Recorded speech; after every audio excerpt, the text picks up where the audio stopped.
Good morning students. आज जो मैं टॉपिक स्टार्ट करने जा रही हूँ वो है वायुदाब समीकरण, बैरोमेट्रिक इक्वेशन। कि वायुदाब समीकरण क्या होगी। ओके, इसके लिए हम क्या करेंगे कि कोई एक अणु की जो ऊर्जा है उस पर हम गुरुत्वीय बल क्षेत्र के प्रभाव पर भी विचार करते हुए ये समीकरण निकालेंगे। ठीक है, मान लेते हैं कि जो त्रिविम स्पेस है उसमें मूल बिंदु पृथ्वी की सतह पर ले लेते हैं, जिसमें जेड एक्स ऊपर की ओर ऊर्ध्वाधर है, और वायु के एक स्तंभ पर विचार करते हैं जिसका क्षैतिज अनुप्रस्थ काट ए है, और सरलता के लिए मान लेते हैं कि ये एक समान ताप टी पर है। ठीक है, और जो एक कोष्ठिका जिसका ऊर्ध्वाधर एक्स जेड है कि एक अणु में गतिज ऊर्जा, एक कोष्ठिका जो है वो जेड एक्स के अनुदिश है, जेड एक्स ऊर्ध्वाधर दिशा में है, ये पृथ्वी की सतह जेड बराबर 0 से जेड दिशा में ये सेल्स हैं, और इसमें एक सेल ले लेते हैं जिसमें एक अणु है, उसकी जो गतिज ऊर्जा है वो हाफ mv² है, और साथ ही इसकी जो स्थिति जेड ऊंचाई पर इसकी स्थितिज ऊर्जा होगी वो mgz है। तो कणों की जो कुल ऊर्जा है वो गतिज ऊर्जा प्लस स्थितिज ऊर्जा यानी E बराबर mgz plus half mv²। Okay, तो ऐसे निकाय के लिए पार्टीशन फंक्शन का मान क्या होगा? तो पार्टीशन फंक्शन का मान जो होता है वो ये होता है समेशन i e की power minus E I upon के टी। ये हम ऑलरेडी पढ़ चुके हैं पिछले वाली क्लासेस में। तो यहाँ पर इस निकाय के लिए जो ऊर्जा है वो ई आई है, वो हमारे पास में क्या है mgz प्लस हाफ mv² आ जाएगी। और यहाँ पर जब इस समाकलन में यहाँ पर सेल्स का आयतन ले ले तो आयतन से गुणा कर दे और आयतन को डिवाइड कर दे, तो आयतन का हमने भाग दे दिया, और 3 तो हो गए कोऑर्डिनेट्स dx dy dz, और 3 हो गए वेलोसिटी के dvx dvy dvz। 3 वेलोसिटी के हो गए, और किस में ऊर्जा के किस मान पर? E बराबर माइनस mv² अपॉन 2kT, और यहाँ पर z वाला जो कंपोनेंट है वो माइनस mgz अपॉन kT, ये dz आ गया, और dx और dy को अलग इंटीग्रेशन में दे दिया और ये h से डिवाइड कर दिया। इस तरह से समीकरण 2 प्राप्त हो गई। अब यहाँ पर हम ये देखें कि ये जो दो समीकरण हैं, ये दो समाकलन हैं, ये दो समाकल यहाँ पर इस निकाय का अनुप्रस्थ काट क्षेत्र a के बराबर है, तो a इसका मान जो आ जाएगा वो आ जाएगा a upon H. Okay, a upon H आ जाएगा, और यहाँ पर इसकी वैल्यू जो हो जाएगी वो हो जाएगी m अपॉन 2 के टी की पावर हाफ एक के लिए, फिर दूसरे के लिए हाफ, तीसरे के लिए हाफ, तो m अपॉन 2 के टी की पावर 3/2 आ जाएगा, और इसका जो मान है वो आ जाएगा K T upon M G, Z के सापेक्ष अवकलन। जेड का जो मान है वो आ जाएगा 0 से लेकर के इनफाइनाइट तक। तो यहाँ पर हमने रखा a आ गया a अपॉन एच, और इस समाकलन का जो मान है वो आ जाएगा के टी अपॉन एम जी। के टी अपॉन एम जी हमने यहाँ रख दिया इसका मान, और 2πm के टी की पावर 3/2 आ गया इसमें इंटीग्रेशन की वैल्यू। 2π के टी अपॉन एम, यह आ जाएगी हमारे पास में इंटीग्रेशन की वैल्यू 3/2। ओके, अब यहाँ पर हम जो h है अवकलों के गुणनफल द्वारा प्रतिस्थापित करें ni के लिए समीकरण को प्रयुक्त कर सकते हैं। जब z प्राप्त हो गया तो ni की वैल्यू कितनी हो जाएगी? ni बराबर n अपॉन जेड ई की power exponential minus E I upon K.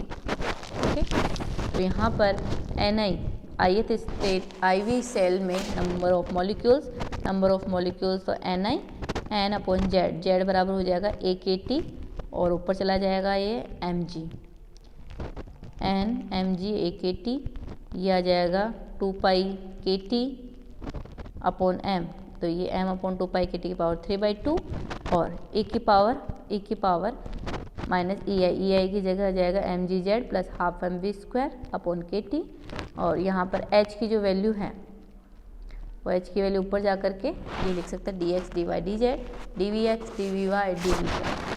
Okay, तो यहाँ पर z दिशा में वितरण फलन ज्ञात करने के लिए हम यहाँ पर z को छोड़ करके बाकी सभी का मान पर समाकलन कर देते हैं। तो यहाँ पर जो अणुओं की संख्या z डायरेक्शन में dnz से डिनोट करें, nmg अपॉन a के टी यहाँ पर dx और dy का मान, तो a से a कैंसिल हो गया, और यहाँ पर ये जो vx vy vz 3 velocity space में जो इंटीग्रेशन है वो इससे कैंसिल आउट हो जाएंगे और बच गया क्या, e की power minus mgz upon kt z। तो ये z डायरेक्शन में जो है वो अणुओं का वितरण है। ठीक है, तो dnz ऊंचाई पर z अनुप्रस्थ काट a तथा मोटाई dz की एक पतली परत में अणुओं की क्या है, ये संख्या है।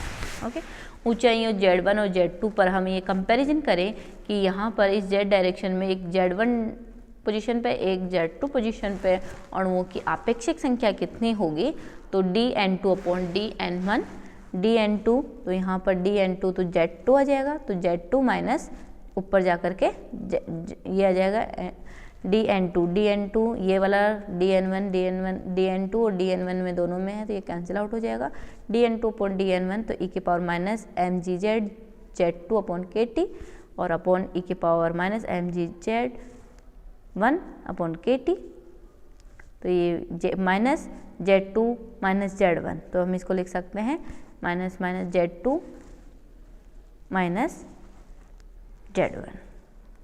ओके, ये आ गया, ये आ गए रिलेटिव नंबर्स। ओके, अब हम यहाँ पर एक अणु की वेलोसिटी सामान्य स्पेस में बंटन प्राप्त करना चाह रहे हैं, जैसे हमने पिछले वाले एक परमाणु का आदर्श केस के लिए निकाला था।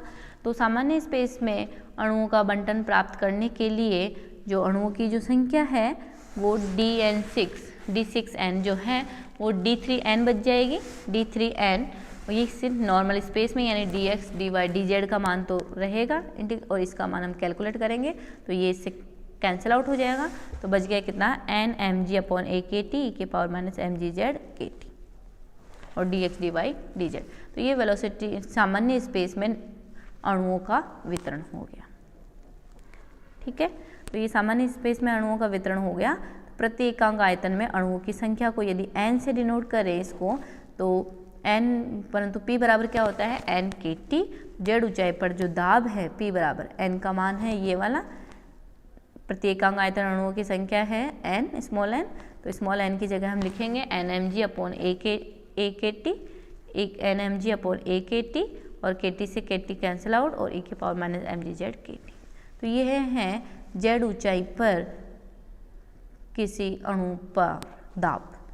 ठीक है, अब यदि z बराबर 0 पर हम देखें कि z बराबर 0 पर यदि दाब P0 हो तो z इस पर z ये कंडीशन रख देते हैं, तो z बराबर 0 पुटअप करेंगे, 0 पुटअप करेंगे तो इसकी वैल्यू 1 हो गई, nmg अपॉन a आ जाएगा और यहाँ पर p की जगह क्या आ जाएगा P0, तो यहाँ nmg अपॉन a का मान लिख सकते हैं P0, इसकी जगह हम P0 लिख देंगे तो ये आ जाएगा P0 e की power exponential minus mgz upon kt। Okay, तो ये है दाब, z ऊंचाई पर दाब। तो ये जो समीकरण है ये कहलाती है वायुमंडल समीकरण। ये वायुमंडल समीकरण है और इसको वायुमंडल का नियम भी कहते हैं। ये एक जाति के अणुओं के समतापी वायुमंडल के दाब की ऊर्ध्वाधर ऊंचाई पर निर्भरता प्रदर्शित करता है। ठीक है, वास्तविकता में वायुमंडल का ताप एक समान नहीं होता है, इसमें अनेक गैसों का मिश्रण होता है। तो यहाँ पर हम इसका लॉग लेंगे तो log p बराबर हो जाएगा log p0 minus mg upon kt z। तो ऊंचाई के साथ में दाब में परिवर्तन देखें तो ये हो गई हमारे पास में, ये हो गई y एक्सिस log p और ये आ गई z एक्सिस। तो ये जो स्लोप है वो ऐसे आ जाएगा, ये जो इसमें log p और z में यदि ग्राफ खींचे तो एक सरल रेखा आएगी और वो सरल रेखा की जो प्रवणता है वो आएगी माइनस mg अपॉन kt यानी नीचे की तरफ। ओके, तो इस तरह से ये वायुदाब समीकरण ऊंचाई के साथ में किसी गैस के अणुओं का जो दाब है वो किस तरह से परिवर्तित होगा वो होता है बैरोमेट्रिक इक्वेशन से, वायुदाब समीकरण से, जो कि होती है P बराबर P0 exponential minus mgz upon kt, जहाँ पर m है अणु का द्रव्यमान, g है अर्थ ग्रेविटी, z जिस ऊंचाई पर दाब निकालना चाहते हैं उसका मान, k बोल्ट्जमान कांस्टेंट और उस ऊंचाई पर उस गैस के अणु का ताप T है। ओके, तो इस तरह से बैरोमेट्रिक इक्वेशन से हम किसी गैस के अणुओं का पृथ्वी से ऊंचाई पर वायुमंडलीय दाब निकाल सकते हैं कि कितना दाब लग रहा है। ठीक, तो आज का जो टॉपिक है वो मैं यहीं एंड कर रही हूँ और आज के लिए थैंक यू।